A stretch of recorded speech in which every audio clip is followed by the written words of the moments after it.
तो आज बात करते हैं एक ऐसी जगह की जहां कहते हैं भगवान का वजूद खत्म हो जाता है।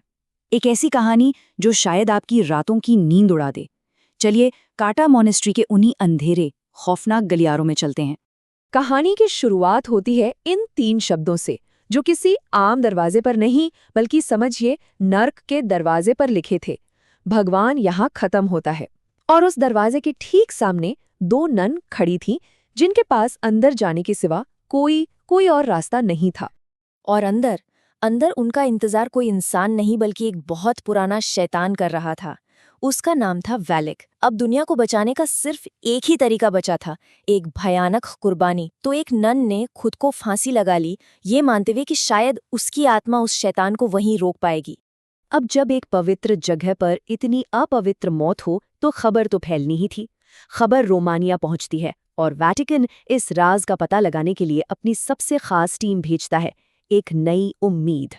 इस टीम में थे एक तजुर्बेकार पादरी जिन्हें ऐसी शैतानी ताकतों से निपटने का काफी अनुभव था, और उनके साथ थी सिस्टर आइरीन, एक ऐसी नन जिसे खुद भी अपनी ताकतों का ठीक से अंदाजा नहीं था।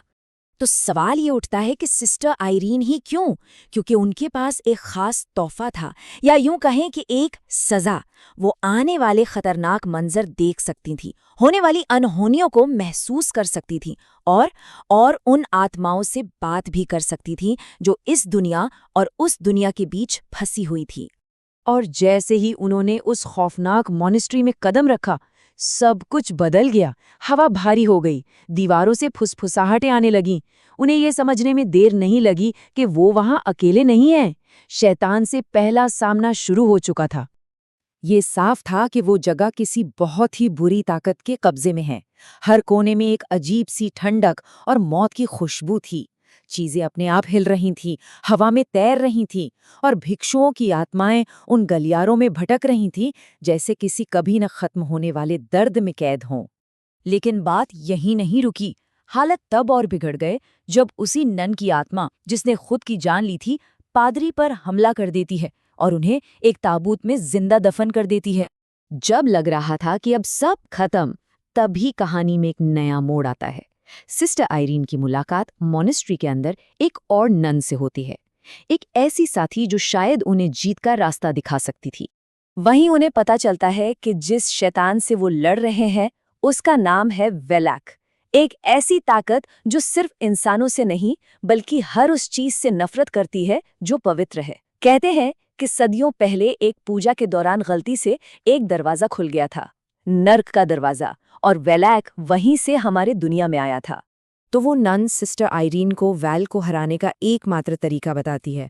उसे किसी तलवार या गोली से नहीं मारा जा सकता, उसे सिर्फ एक ही चीज खत्म कर सकती है, जीसस क्राइस्ट का पवित्र खून जो एक पुराने अवशेष के अंदर सदियों से महफूज है।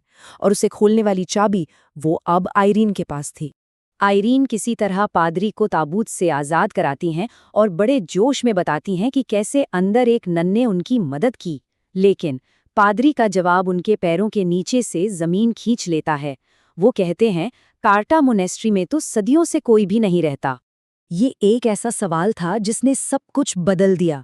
अगर मोनेस्ट्री में सदियों से कोई है ही नहीं, तो फिर वो नन कौन थी जिसने आइरीन की मदद की? और सबसे बड़ा सवाल, वो चाबी, वो कहाँ से आई?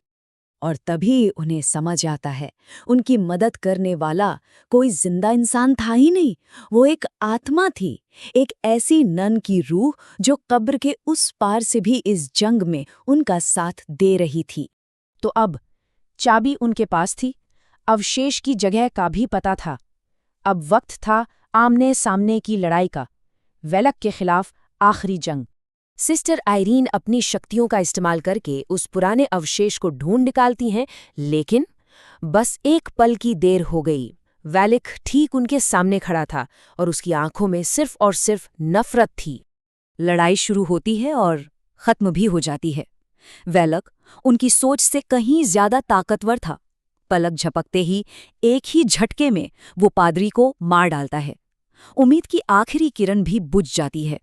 अब वैलिक के सामने सिर्फ आइरीन बची थी, अकेली, डरी हुई, लेकिन उसने अभी तक हार नहीं मानी थी, क्योंकि जीत का वो हथियार अब भी उसी के पास था। और तभी हताशा के उस पल में आइरीन वो करती हैं जिसकी वेलेक ने कल्पना भी नहीं की होगी।